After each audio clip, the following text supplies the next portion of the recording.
They fired me, or they're getting rid of me because of my TikTok and the book post.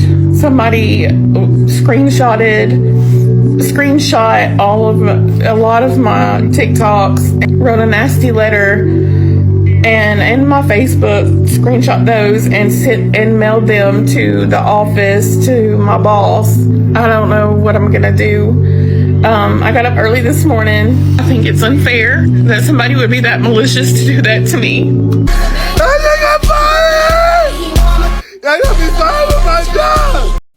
I made some stupid comments about Charlie Kirk on the day that he was shot.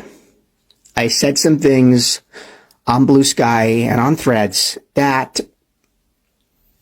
I'm sorry, not sorry for, but I said them and I deleted them when it was requested that I do so by my employer.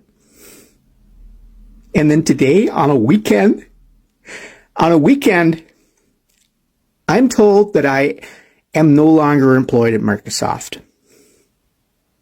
After 6 years, building the diversity, equity, and inclusion department from scratch, I lose my job because one of you, some random person, reports my posts to my employer, goes out of their way to find out where I work, and takes my job, takes my security away from me for a thought, for an opinion. And you talk about freedom of speech like you care about it, and you're just going to take my money, my life, my food off my plate because I don't like Charlie Kirk?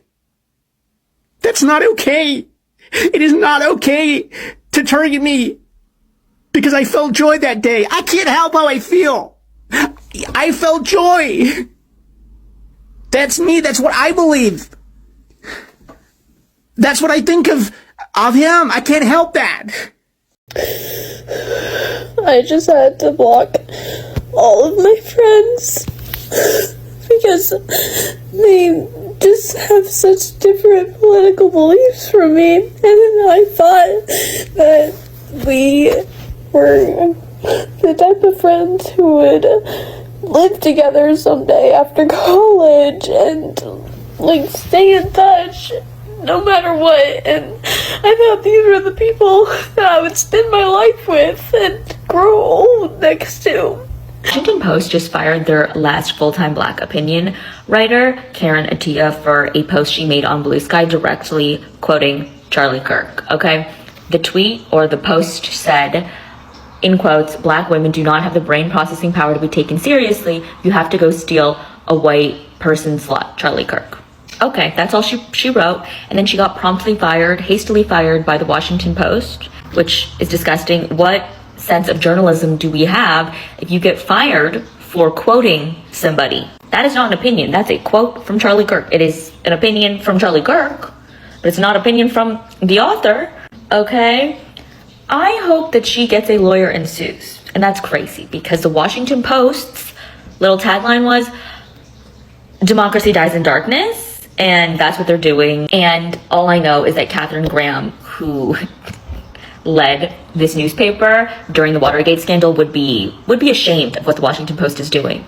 Right now, Republicans are trying to expose and get people fired from their jobs if they mocked Charlie Kirk's death on social media. Now, let me be clear. I don't think anybody should be mocking it, but aren't the Republicans the ones who decried cancel culture for years? And now they're engaging in cancel culture. Some on the right have called for aggressive punishment of anyone seen condoning his assassination. Former advisor to Donald Trump, Steve Bannon, called for mass arrests and a crackdown on universities, while Defense Secretary Pete Hegseth has directed staff to identify and discipline service members who mocked it. And you're already seeing this take place in different parts of the country. For example, in airlines, Transportation Secretary Sean Duffy called for the firing of American Airlines pilots accused of celebrating his death. He said, quote, the pilots were immediately grounded and removed from service. Delta also announced it had suspended employees pending an investigation after they shared social media posts that went beyond healthy debate. It's happening at schools and universities too. A school district in Idaho said it fired an employee who allegedly posted a video online. The school district did not elaborate on the contents of the video, but said that it was shocked and saddened. There's now actually a website where people are compiling people's social media posts, their names, their employers, and things like that to expose them. So let me reiterate it again so Republicans don't get it twisted. I do not think people should be mocking it. I don't think people should be condoning it. But the Republicans yelled for years about cancel culture and not engaging in it, and that's exactly what they're doing right now. Hello guys, and welcome to the Joy Report, where we get an outsider's view with an insider's clarity. It's wild out here right now. The hypocrisy is loud, and it's all on full display. Redlining companies, the same ones that love to scream about free speech, the same ones that cry about cancel culture every single day, are now turning around and firing people for calling out Charlie Kirk. Yes, you heard that right. Liberal workers are losing their jobs because they dared to post about Charlie after his death. Before we proceed, all credit goes to the creators of these videos. Let me roll a few more clips and I'll come back with more commentary. You believe that over 650 people have already lost their jobs, all for celebrating the death of Charlie Kirk. Who knew that one tragedy would turn MAGA into social justice warriors? But that's exactly what's happening. Instead of sitting back in grief, conservatives are turning that into action. Every tweet, every video mocking his murder is being collected, clipped, and sent straight to their employers. And people are really getting fired. And now it's going even further. A website called Expose Charlie's Murderers is compiling those posts into a searchable database with names, professions, even employers, so that we know who and where these clusters of hate exist. You don't get to hide in a classroom behind a uniform or behind a screen. If you spew hate, you suffer real world consequences, because just like you've been saying all along, words do. Breaking news, here are the top 5 companies that have fired people for making celebratory social media posts about Charlie Kirk's death. Number 5 is DC Comics. Now, they have canceled the latest edition of the series Red Hood by Gretchen Felker Martin. Now, they believe Martin made an inappropriate social media post and have decided to do away with the series. Number 4 is MSNBC. They fired Matthew Dowd pretty much right alongside with the assassination. He immediately made some remarks that the things Charlie Kirk was saying and doing led to the assassination, and they quickly fired him. Number 3, Tennessee State University fired an employee. And number 2 is American Airlines, who fired a pilot for making a social media post. With the passing of Charlie Kirk, it has shown that a lot of people are evil in this world. People celebrating his passing and every damn thing. Disgusting. Truly evil. Yeah, they celebrate his passing. But what they didn't consider is, they didn't know that MAGA, we stick together like family, right? We don't do riots. We don't burn down buildings. We don't take to the streets like a couple of hooligans. You know what we do? We'll report you. That's all we got to do from the comfort of our home, okay?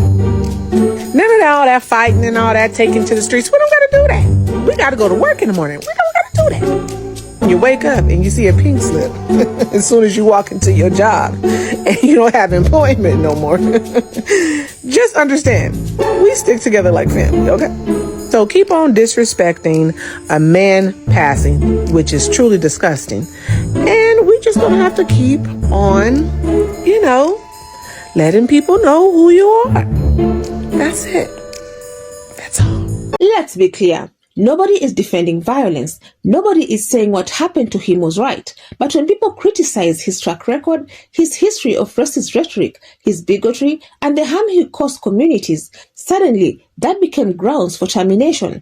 Companies with conservative ties are treating it like a personal attack on their brand, and now livelihoods are on the line. This is the exact same crowd that told us for years that if you get fired over your speech, that's just the free market deciding. But now that the speech is against their guy, suddenly it's a problem. The hypocrisy is breathtaking. Think about how some corporations reacted to other cultural flashpoints. When right-wing employees spewed hate online, many of these same companies looked the other way. They gave warnings, maybe a slap on the wrist, or they framed it as an issue of personal opinion. But now, when a liberal employee posts that Charlie wasn't a martyr, wasn't a saint, and didn't deserve to be celebrated as some holy figure, suddenly it's grounds for termination. That tells you everything you need to know about where these companies stand. They don't care about fairness. They don't care about equality. They care about protecting their political investments. The irony is painful. Conservatives love to position themselves as the champions of free speech. They yell about universities silencing conservative speakers. They rage about people losing sponsors after making offensive comments. They've built entire media empires off of the idea that cancel culture is destroying America. Yet, here we are, when the shoe is on the other foot, when liberals are the one expressing unpopular views. These same voices are silent, or worse, they're cheering the firings on, because it was never about free speech. It was always about control. And let's talk about Charlie himself for a second. This man was not some neutral, innocent commentator.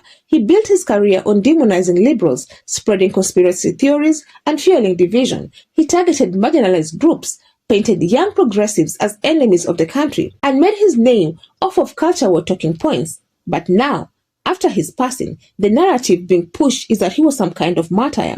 Companies are bending over backwards to protect that narrative, and anyone who dares to challenge it is suddenly unfit for employment. That's not honoring free speech, that's enforcing propaganda. Here's the deeper issue. Workplaces are no longer neutral places. This firing shows us that corporate America, especially in red-leaning industries, have picked a side. And the side they've picked is not about fairness or equal treatment. It's about maintaining conservative power.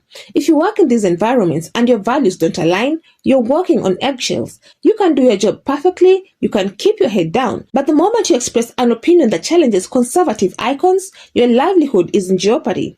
That's not freedom. That's intimidation. Now imagine the chilling effect this creates. People start self-censoring. Workers stop sharing their honest opinions, even outside of work, because they know companies are monitoring. Social media becomes another layer of surveillance, and that's dangerous, because when people can't speak freely, when workers are forced into silence, democracy suffers. The workplace becomes an extension of political policing, and everyone loses. And let's not forget, these same companies benefit from liberal labor. They profit off the hard work of people they would happily silence. They'll take your skills, your creativity, and your productivity. But the moment you say something they don't like, you're disposable. That's exploitation. They don't want diversity of thought. They want compliance. This is really getting out of hand. A Washington Post columnist was fired from her job for literally quoting something that Charlie Kirk said, and there's proof that he said this on the internet. I'll prove it too. Watch this clip of JD Vance denying that Charlie Kirk ever said this, and then I'll play the clip of him saying those exact words. The writer accuses Charlie of saying, and I quote, "Black women do not have brain processing power to be taken seriously." But if you go and watch the clip, the very clip she links to, you realize he never said anything like that. He never.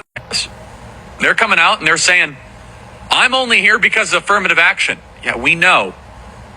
You do not have the brain processing power to otherwise be taken really seriously. In that clip, he was referring to Joy Reid, Michelle Obama, and Justice Jackson, saying that none of them have the brain processing power to be taken seriously or get a job fair and square, so they have to rely on DEI. A Washington Post columnist quoted him and called out this insane behavior, and then she was fired from her job for, quote, endangering her colleagues. To make things even worse, they apparently rushed her out of her job without even having a conversation with her. That is a clear and obvious violation of free speech, as well as the journalistic fairness the Post claims to uphold. It's one thing to justify political violence. That is never okay or acceptable in any scenario, but she was not doing that. She just pointed out something that he said. A majority of these people being doxxed and losing their jobs are just pointing out that they don't like Charlie Kirk or agree with the insane things that he would say. The MAGA crowd needs to understand the most important type of free speech that's worth fighting for and protecting is the speech that you don't agree with. And it's not just about individual firings. It's about the broader cultural message being sent. Conservative speech is protected, liberal speech is punished. That imbalance is what makes this so dangerous. If you're going to live in a society where speech has consequences, fine, but let's make those consequences fair and consistent. Right now, it's only one side paying the price, and that's not justice. This is where the hypocrisy gets even louder. They're fine with cancel culture as long as they're the ones doing the canceling. What this moment exposes is the fragility of the conservative free speech argument. It's never been about universal rights. It's always been about power. It's about protecting their narratives while silencing dissent. And now, liberal workers are paying the price for that double standard. But here's the thing. They should have known this was coming. Conservatives have been laying the groundwork for years, pushing corporations into the corner, lobbying for control over narratives, and weaponizing outrage whenever they feel threatened. But make no mistake, this is bigger than Charlie. This is about whether or not workers can exist in America without political litmus tests deciding their livelihoods. It's about whether companies can claim neutrality while enforcing conservative narratives. It's about whether free speech actually means free speech or just free speech for the right wing. And for anyone watching this who thinks it doesn't affect them, think again. Today it's liberals being fired over Charlie's post. Tomorrow it could be moderates. The day after, it could be anyone who dares to challenge power. Once companies learn they can police speech without consequence, there's no telling how far they'll go. So let's call this what it is: hypocrisy at its finest. Redlining companies are weaponizing employment to silence liberal voices, all while pretending to be champions of free expression. And until people push back, until this hypocrisy is dragged into the light, it will keep companies exposing themselves as frauds when it comes to free speech. Should workers be punished for speaking out against Charlie's legacy? Or is this just the start of a much bigger fight over politics in the workplace? Let me know what you think in the comment section. I would love to keep this discussion going. Otherwise, that's it from me. I also have a few playlists in my channel, and if you enjoy such kind of content, please click up here and enjoy. Also, consider subscribing, liking and sharing because it helps me grow my channel and helps YouTube recommend this video to a wider audience. But for now, thank you so much for watching. Until the next time, the Joy Reports out.